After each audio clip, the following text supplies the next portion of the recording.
I've been having crazy negative self-talk in the past week.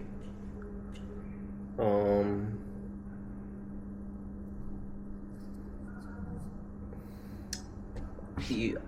I've always had bad self-talk since I was small,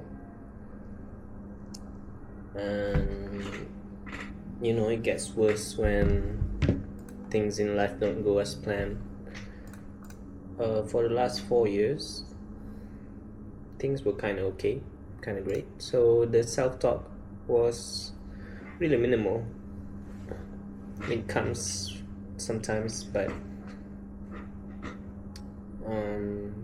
I would be able to control it, or rather, I would be able to not listen to the voice inside. But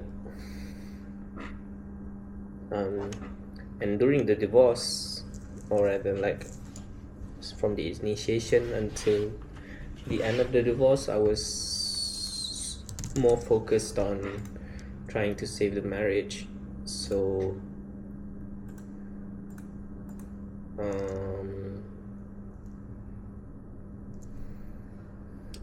didn't even didn't have the time to be criticizing myself, I guess. So I'm only realizing, like, in the past week or so, that my inner voice came back, and it's quite bad. Like every other minute, no, not minute, maybe every other hour or so, I would have the inner voice just saying mean things to me, really demeaning me, like wanting to destroy me at all costs. Just yeah, it's quite bad. Even though I'm at a point in life where I'm aware that my inner voice is not my own conscious voice, but when it's so loud, or rather when it's so persistent, it's hard to ignore it, really.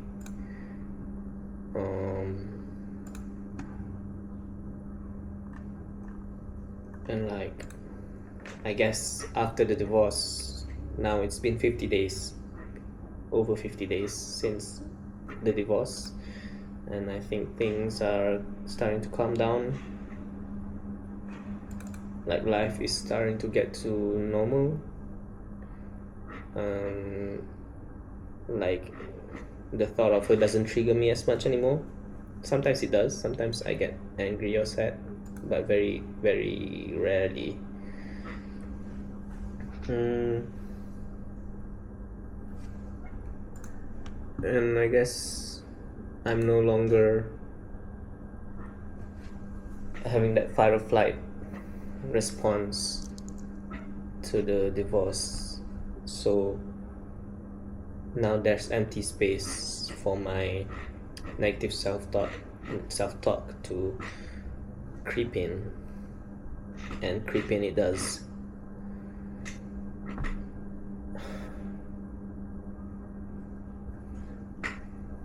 And I guess partly because of my failure to keep the marriage is fueling that inner voice to really criticize me on every single thing, like from my childhood, from my adulthood, or rather adolescence, and then the mistakes I did in adulthood.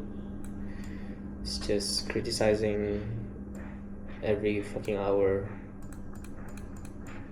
and like reminding me of my failures, basically. And maybe because I just failed the marriage recently, the voice feels compelled to bully me into submission. And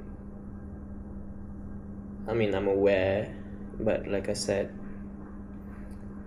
it's hard to be always present when the voice is so persistent.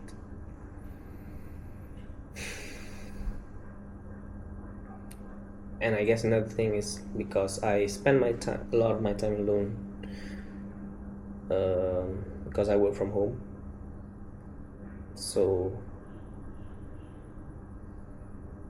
when I have no one else to talk to, I talk to myself, and just being by myself is a catalyst, or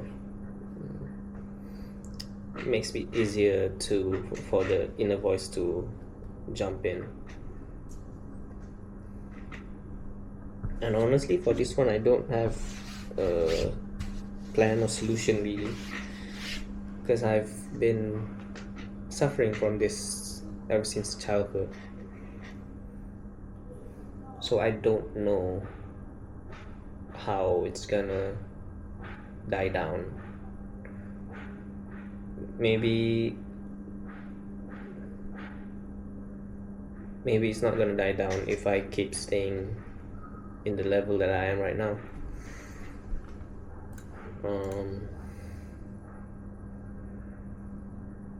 If I don't level up, I will be stuck with this voice forever, because a part of me believes in it, and that's the issue. When I was still married, it was easier to control the voices because I have someone whom I love and who loved me, or I thought she did, or maybe at the time she did.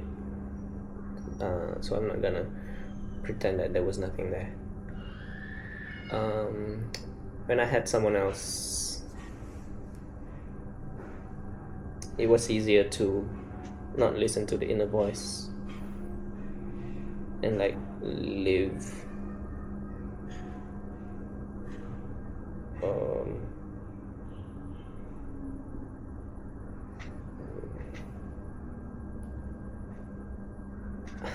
what am I even saying? This is my problem.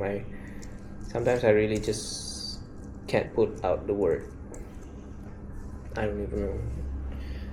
But when I was with someone, it was easier to drown it out, the inner voice, I guess. Even if I was alone and the inner voice come, I had a reason to believe, or a reason to not listen to it, because I had someone else. I had another voice that would help me, even though she may not even say anything, but what I like, my feelings for her made it easy for me to put aside those inner voices, those criticism or self-loathing, because there was love. But now the love is gone, self-loathing kicks in again, and I don't have much backup, or I don't have much proof to say that I'm lovable, or that I'm cherished, or that I even matter. So I start to listen to the voice, or rather I start to believe in what's the voice saying.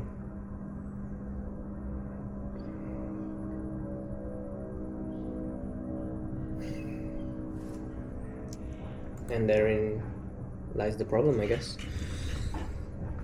It's not really the voice, whether or not it's present or not. The problem is now that the divorce is life is returning to normalcy, but the effect of the divorce on my self-esteem is insurmountable. So I am at, I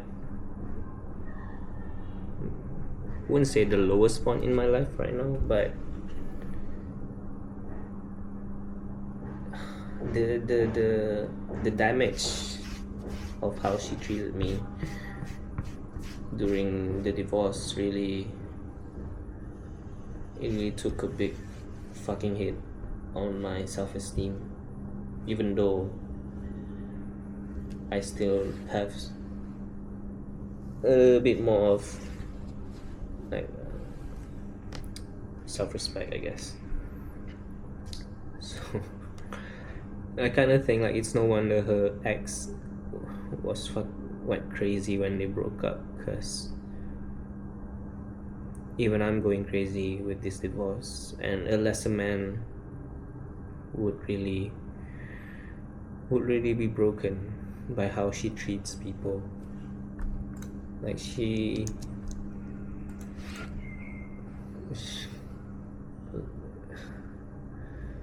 just she made me feel like I was acceptable just the way I am, and in turn I I brought myself in a way that was like that. Like I also accepted her the way that she was, and I thought that was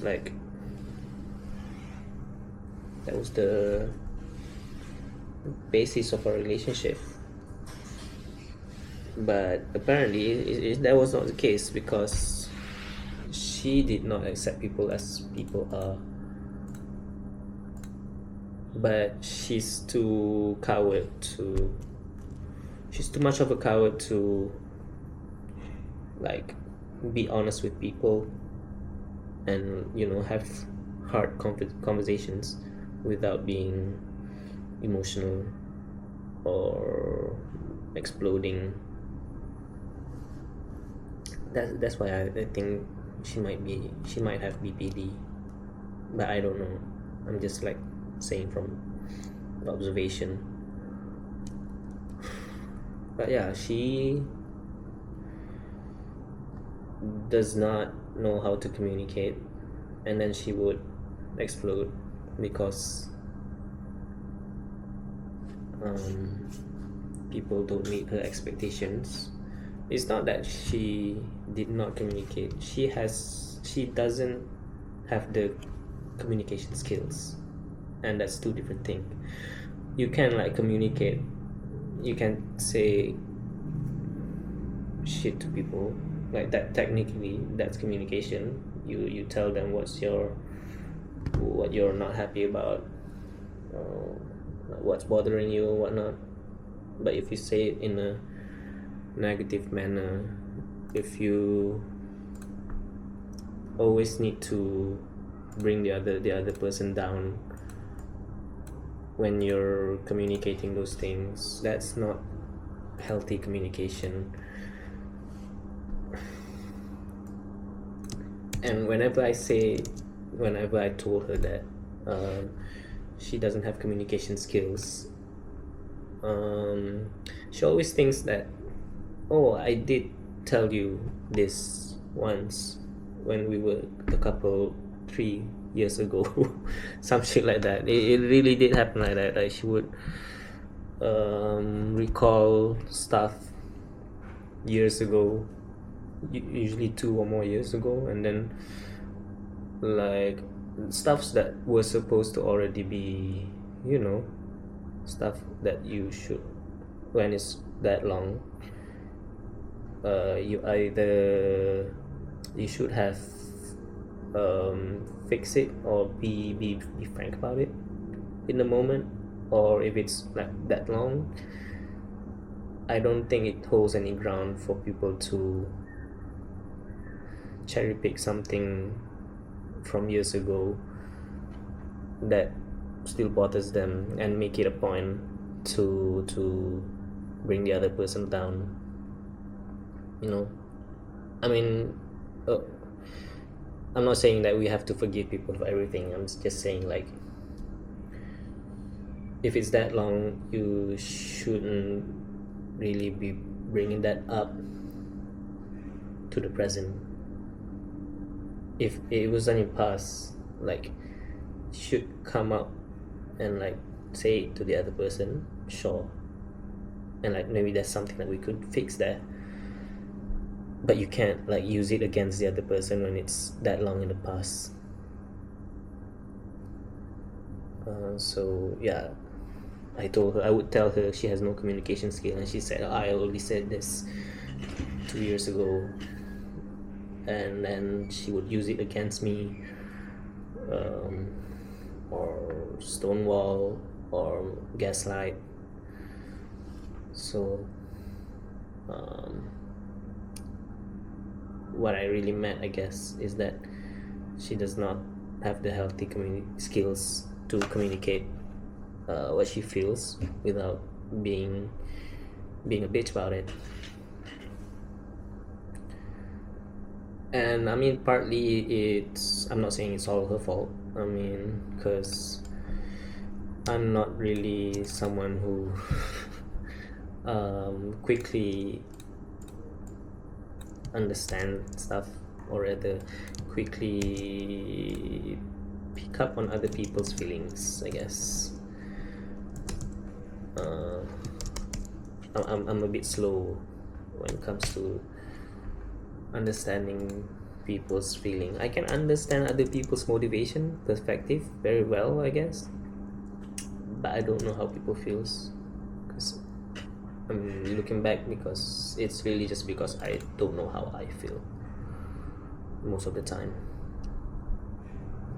Anytime I feel something too intense, I would just I just stop talking. Really, I can't talk. I'll be like, I'll be just don't know what to say. I'll just be just like that.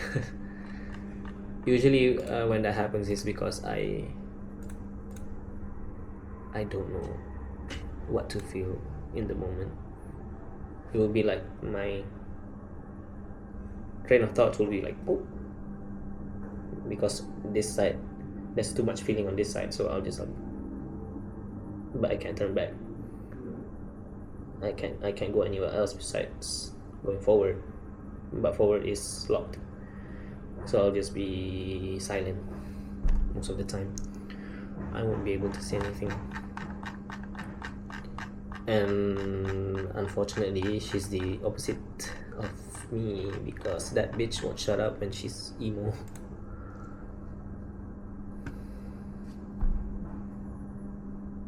And during arguments I would always lose, because I just won't find the right word to say. I won't find the right word to say, and I would always lose in arguments, because arguments for her is just something she needs to win, when for me I would like for arguments to actually resolve things. Like, it doesn't matter who win. If I lose, I lose. Maybe I was wrong. Maybe there are things that I need to improve, but if that's the case, then I accept my loss and improve on the problem, not argue to win or to put the other person down.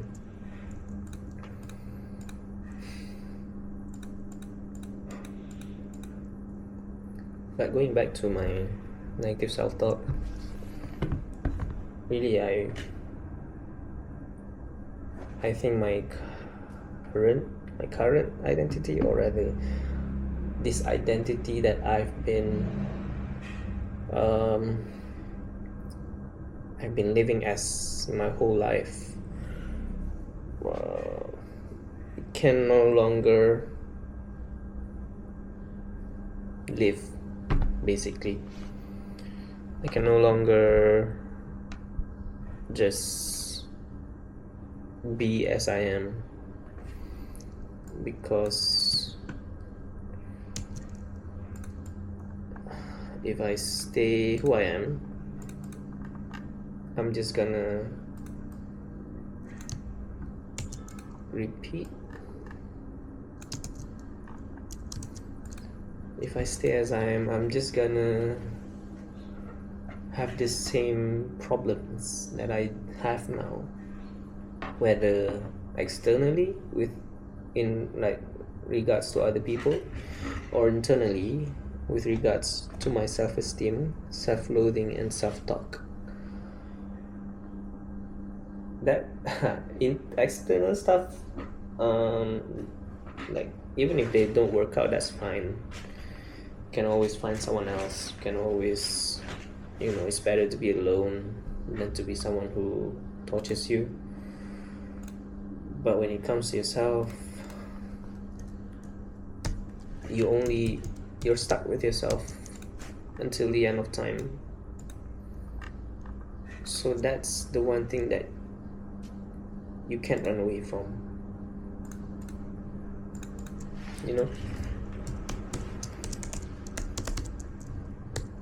So I have to evolve.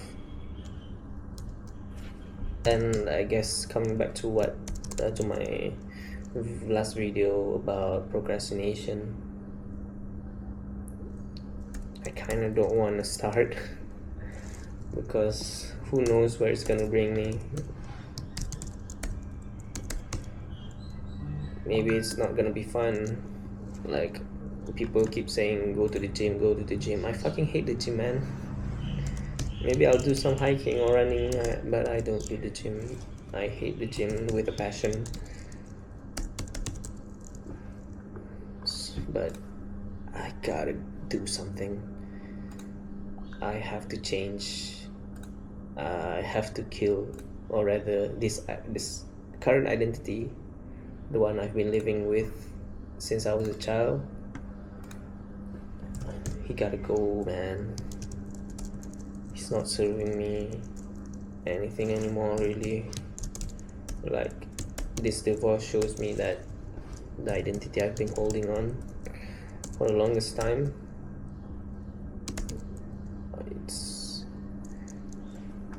it didn't work, basically. Like,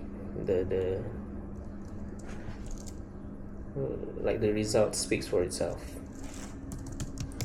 It's not working. I'm not successful.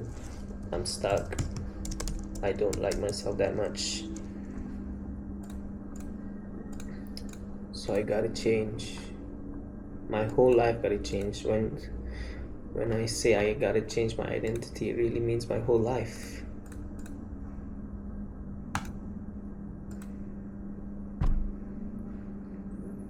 Like, how I wake up, how I go to sleep, how I deal with my work, how I deal with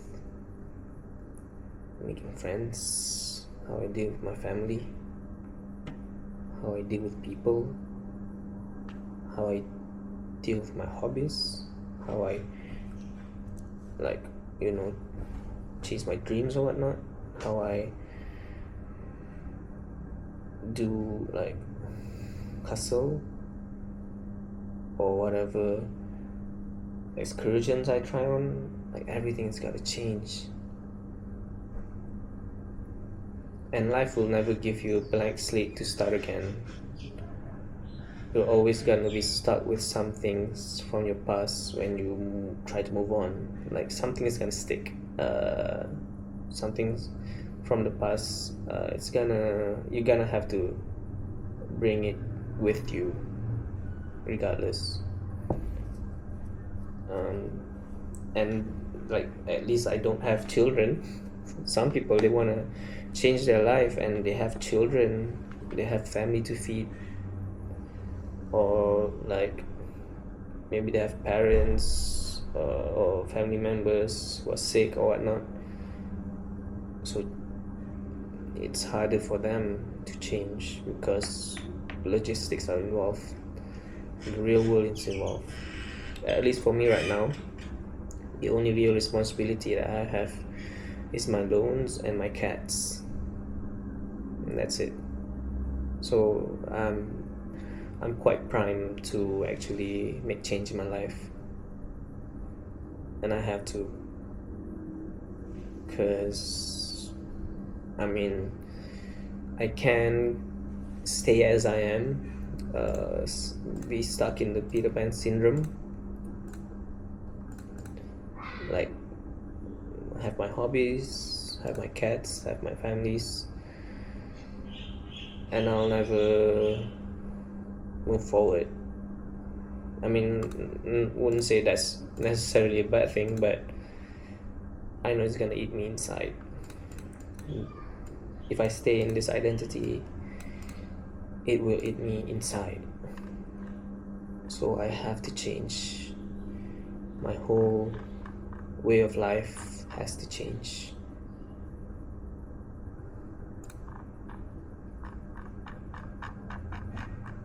This identity is not serving me anymore. Whoever that I think I am,